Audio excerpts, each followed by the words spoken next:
Hello नमस्ते सलाम वालेकुम। This is warrior academy, it's all about you. और मैं हूं आपका अपना सिद्धार्थ। आज हम क्लास 10 साइंस का चैप्टर नंबर 6 लाइफ प्रोसेसेस के बारे में स्टडी करने वाले हैं। इससे पहले हमने एक वीडियो अपलोड किया था, ठीक है, जिसके अंदर हमने न्यूट्रिशन, टाइप्स ऑफ न्यूट्रिशन के बारे में डिटेलिंग में डिस्कस किया था। और इस वीडियो के अंदर हम डिस्कस करेंगे introduction about autotrophic nutritions, photosynthesis second point हो जाएगा। थर्ड पॉइंट यानी कि जो CO2 गैस जो है वो किस तरह से एंटर करती है फोटोसिंथेसिस में, है ना, और ऑक्सीजन गैस कैसे रिलीज होती है उसके बारे में हम स्टडी करने वाले हैं। साथ ही साथ में हम लाइट रिएक्शंस और डार्क रिएक्शंस के बारे में स्टडी करेंगे जो कि फोटोसिंथेसिस प्रोसेस के दौरान होती है, ठीक है। तो ये जो इंपॉर्टेंट टॉपिक्स हैं आज हम स्टडी करने वाले हैं। इससे बोर्ड में बहुत से क्वेश्चंस बनते हैं बेटा। ये वीडियो काफी लंबी हो जाएगी, इस वजह से हम इसकी एक्टिविटीज और इसकी क्वेश्चन आंसर्स में एक अलग वीडियो में अपलोड करके आपको YouTube पे अवेलेबल करवा दूंगा, ठीक है। ये क्योंकि 25 या 30 मिनट्स की ये वीडियो कंप्लीट है, इस वजह से मैं क्या कर रहा हूँ कि इसके जो रिमेनिंग टॉपिक्स हैं, टॉपिक्स तो नहीं है, टॉपिक तो कंप्लीट है, लेकिन रिलेटेड क्वेश्चन आंसर्स मैं एक अलग वीडियो में बना के एडिटिंग करके अपलोड कर दूंगा, ठीक है। तो अब बिना किसी देरी के ये टॉपिक स्टार्ट करते हैं। और हाँ, अगर आप इस चैनल पे नए हो तो इस चैनल को सब्सक्राइब करो ताकि आपके पास हर एक वीडियो की इंफॉर्मेशन पहुंच जाए जैसे ही वीडियो अपलोड हो। और अगर आप पुराने हो तो भैया, जब आप पुराने हो, अपने हो, तो इस वीडियो को लाइक करो, शेयर करो ताकि मुझे मजा आए, क्योंकि कैंडिडेट बढ़ेंगे तो मुझे मजा आएगा, व्यूज बढ़ेंगे तो मजा आएगा, आपको भी आएगा, और मैं अच्छे से और एडिटिंग करके वीडियो आपके लिए बनाता रहूंगा। ओके,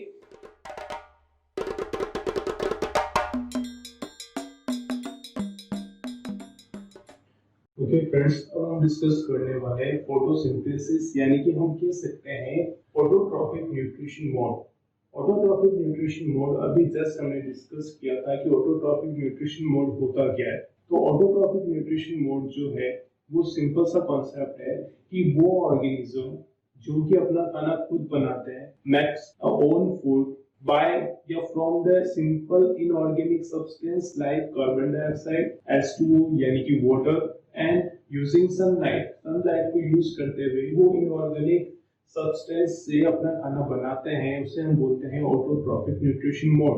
और इस तरह के ऑर्गेनिज्म को हम बोलेंगे ऑटोट्रॉफ्स। तो अब हम बात कर रहे हैं, ये हो गया आपका सिंपल सा डेफिनेशन, है ना। तो सनलाइट, अगर हमारे ऊपर कोई सनलाइट गिरती है तो क्या हम उससे खाना बना सकते हैं? तो सिंपल सा है कि सनलाइट जो है वो सभी लिविंग थिंग्स के ऊपर गिरती है, लेकिन प्लांट्स जो होते हैं, ठीक है, ग्रीन प्लांट्स जो होते हैं वो ही फूड प्रिपेयर कर सकते हैं, क्योंकि उनके अंदर एक सब्सटेंस होता है, एक केमिकल चीज होती है जिसे हम बोलते हैं क्लोरोफिल, ठीक है। यानी कि उसके लीफ के अंदर क्या होता है, क्लोरोफिल होता है, जो कि सनलाइट एनर्जी को क्या करेगा, एब्सॉर्ब कर लेता है।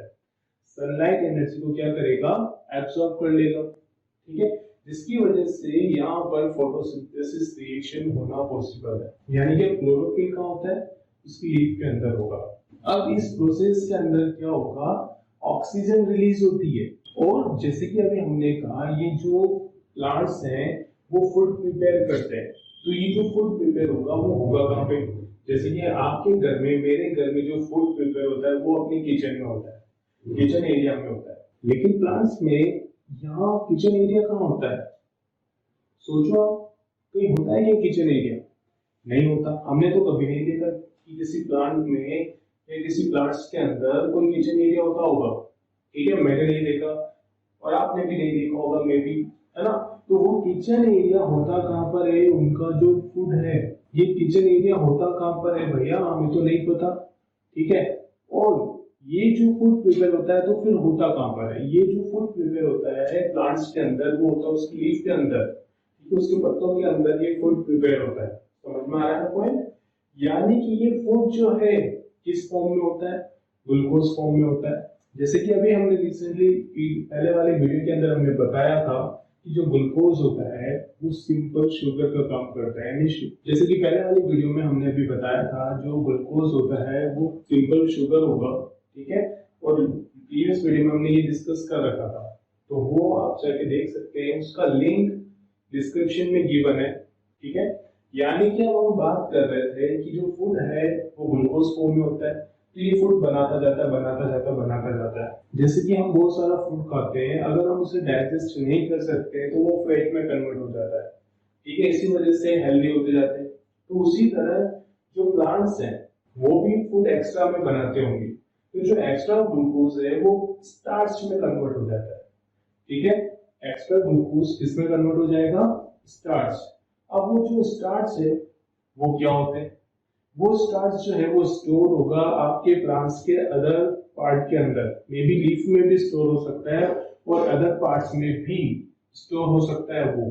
तो ये तो सिंपल सा कॉन्सेप्ट हो गया कि क्या क्या था, डेफिनेशन हमने देख लिया। ठीक है, ऑटोट्रॉफिक न्यूट्रिशन का। उसके बाद हमने ये देख लिया फोटोसिंथेसिस के लिए जरूरी क्या है, क्लोरोफिल है सर।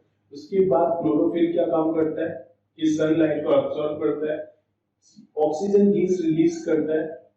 फूड जो प्रिपेयर होता है वो लीफ के अंदर होता है, ग्लूकोज फॉर्म के अंदर होगा। फिर नेक्स्ट पॉइंट क्या था कि जो एक्स्ट्रा ग्लूकोज होगा वो स्टार्च में कन्वर्ट हो जाता है, वो भी लीफ या अदर पार्ट्स के अंदर स्टोर होता है। ठीक है, और यहाँ पे जो सनलाइट एनर्जी है, सन एनर्जी जो है वो केमिकल एनर्जी में चेंज हो जाती है। ठीक है, तो ये इसका लास्ट पॉइंट था। ये सिंपल सा फोटोसिंथेसिस का इंट्रोडक्शन है। अभी हम इसको डिटेलिंग में और डिस्कस करने वाले हैं। ठीक है,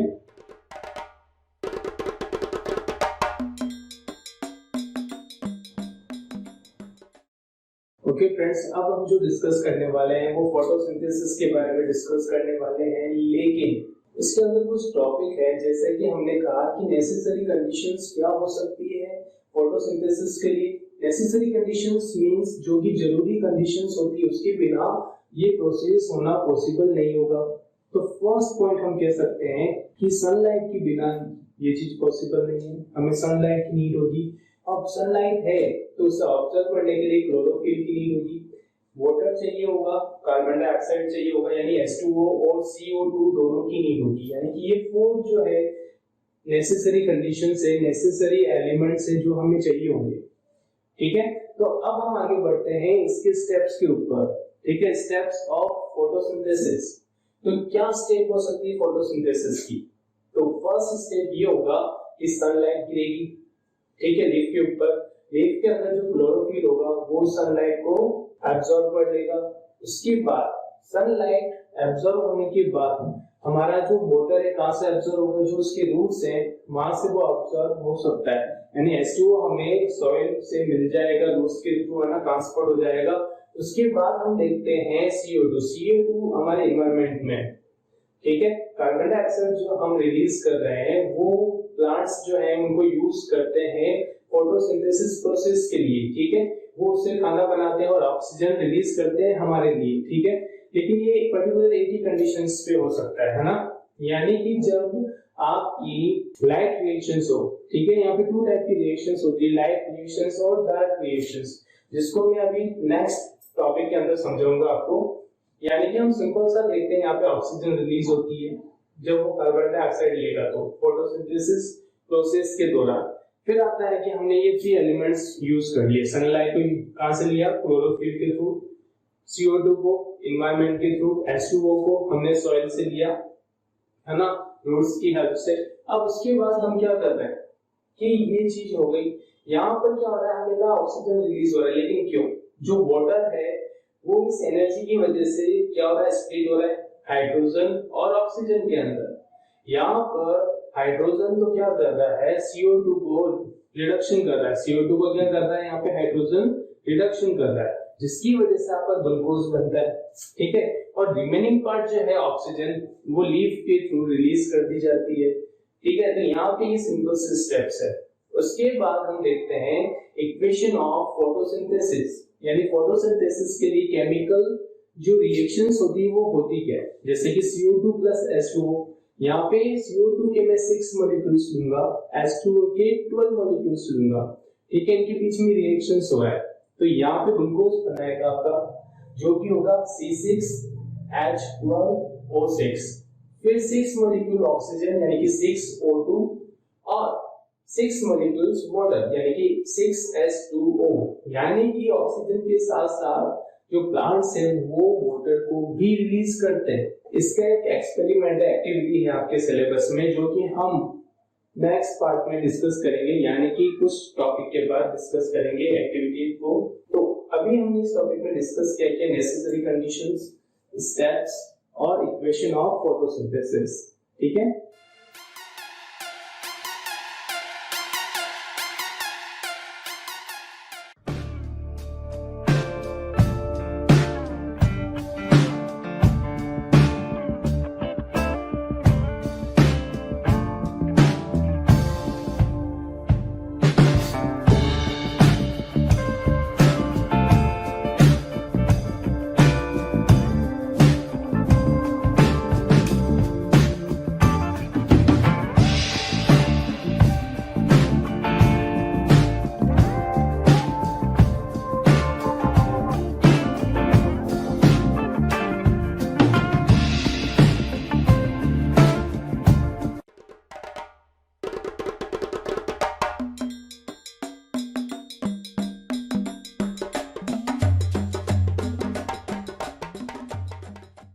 ओके फ्रेंड्स, इस टॉपिक के अंदर हम डिस्कस करने वाले हैं लीफ के स्ट्रक्चर के बारे में, और जो आपका कार्बन डाइऑक्साइड है और जो ऑक्सीजन है वो रिलीज जो होती है ड्यूरिंग, है ना, एक्सचेंज कैसे होती है कि कार्बन डाइऑक्साइड तो वो ले रहा है लीफ, है ना, प्लांट्स लेते हैं, और ऑक्सीजन जो है वो रिलीज कर रहा है।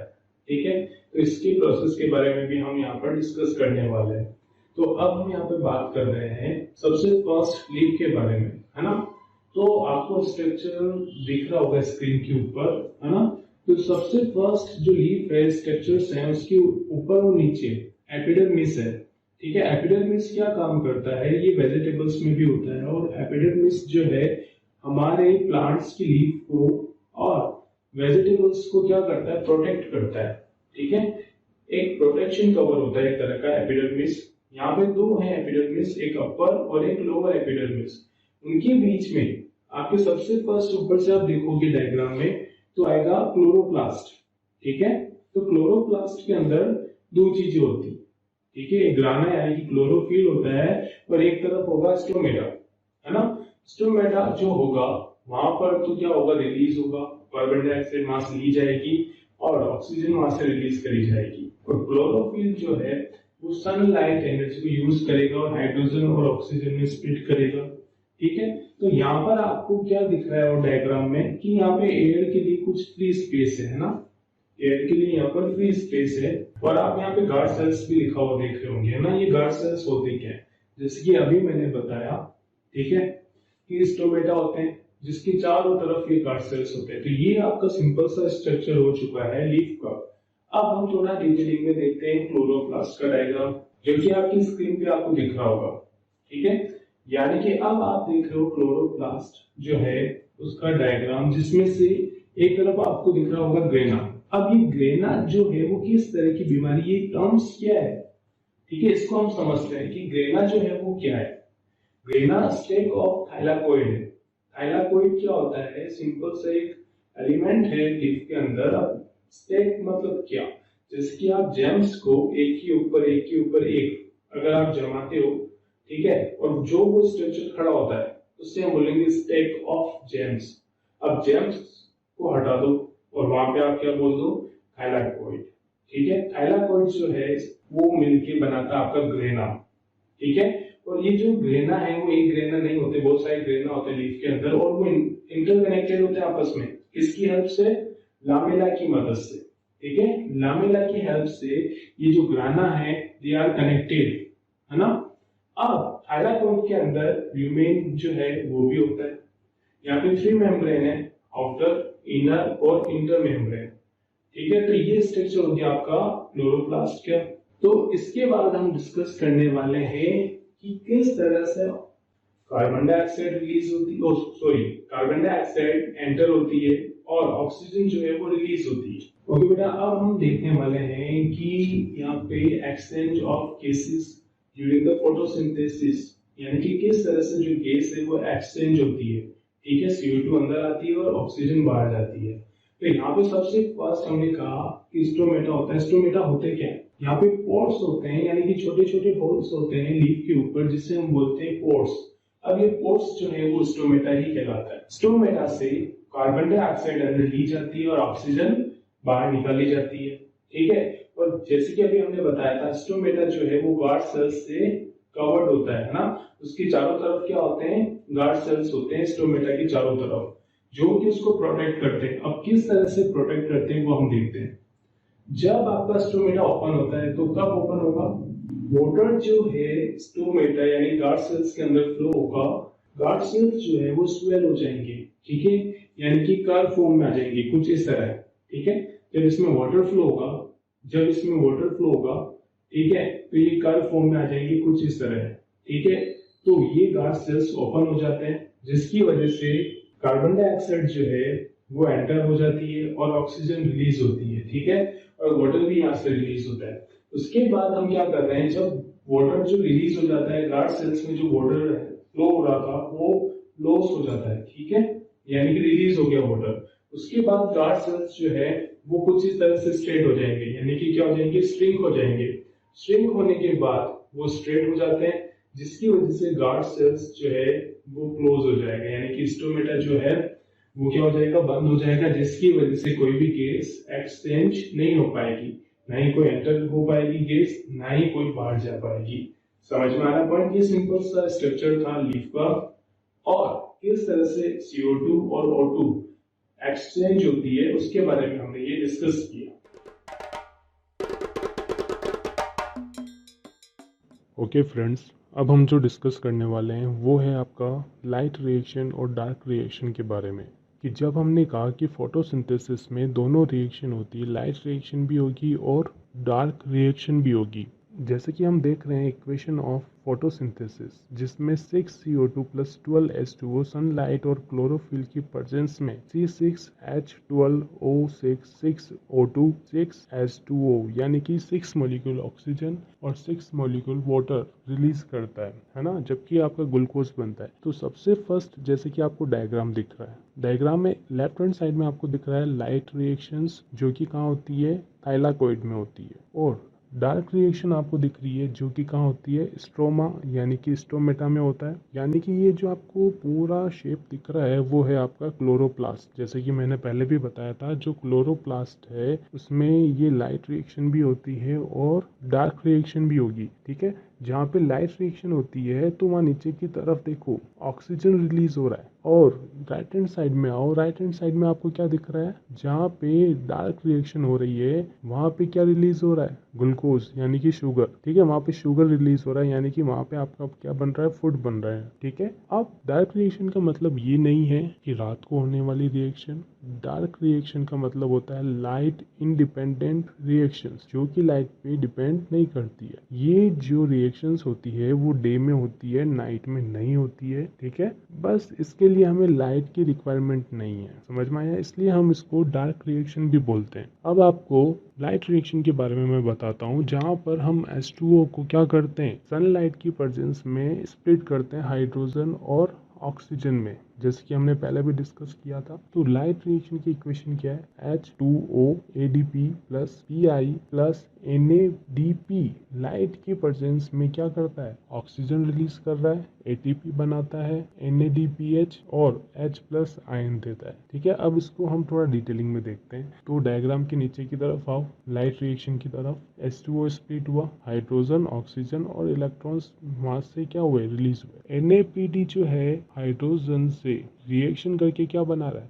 NAPDH2, ठीक है। और साथ ही साथ में ये जो एनर्जी है वहाँ पे ADP प्लस PI बन के क्या कर रहा है, ATP और H2O बना रहा है। जैसे कि हमने कहा था, यहाँ से H2O भी रिलीज होता है ऑक्सीजन के साथ, ठीक है। और ये H2O जब लॉस हो जाता है तभी आपके जो गार्ड सेल्स हैं वो क्या होते हैं, श्रिंक हो जाते हैं, और श्रिंक होने की वजह से जो गार्ड सेल्स हैं वो बंद हो जाएंगे, यानी स्टोमेटा जो है वो बंद हो जाता है, ठीक है। उस टाइम पे आपको CO2 नहीं मिलेगा, ठीक है। फिर क्या होता है, जब गार्ड सेल्स ओपन हुए, CO2 अंदर की तरफ आया। अब ये जो CO2 है वो ATP और NADPH और H प्लस आयन के साथ डे में रिएक्शन करके, डे मतलब लाइट की प्रेजेंस में नहीं लेकिन दिन में रिएक्शंस हो रही है, ठीक है। तो उस टाइम पे रिएक्शंस करके ये क्या बना रहा है, CH2O, यानी कि जो CO2 है वो हाइड्रोजन से रिएक्शन करके ग्लूकोज बना रहा है, जबकि एटीपी और NADPH जो है वो क्या बन रहा है आपका ADP plus PI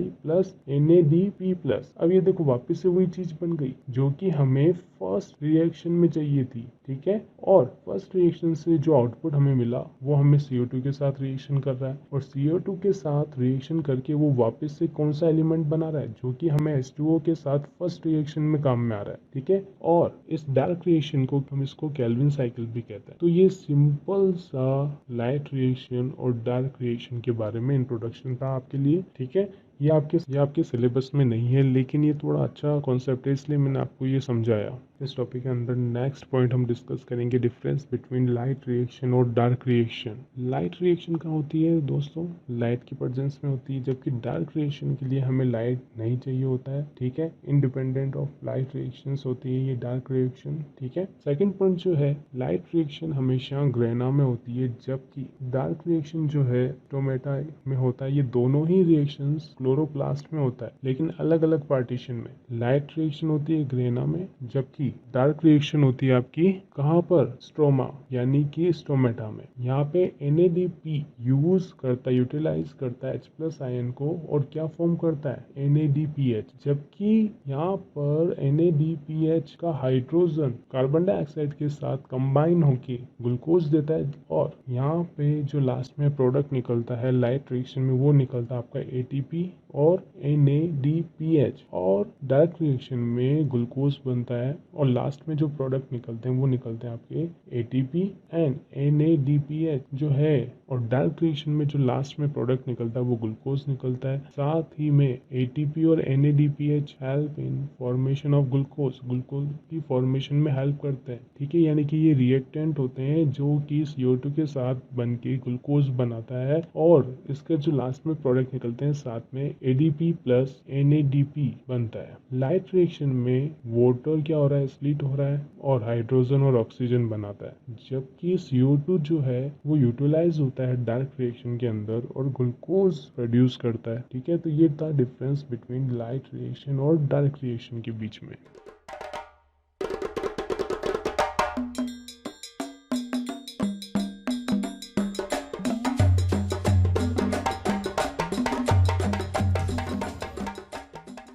hello friends, I hope कि ये वीडियो आपको बहुत पसंद आया होगा और आपको बहुत हेल्प भी कर रहा होगा, ठीक है। अगर आपको ये वीडियो पसंद आया है तो इस चैनल को लाइक करें, शेयर करें, सब्सक्राइब करें, और thank you so much watching this video. Okay, good bye.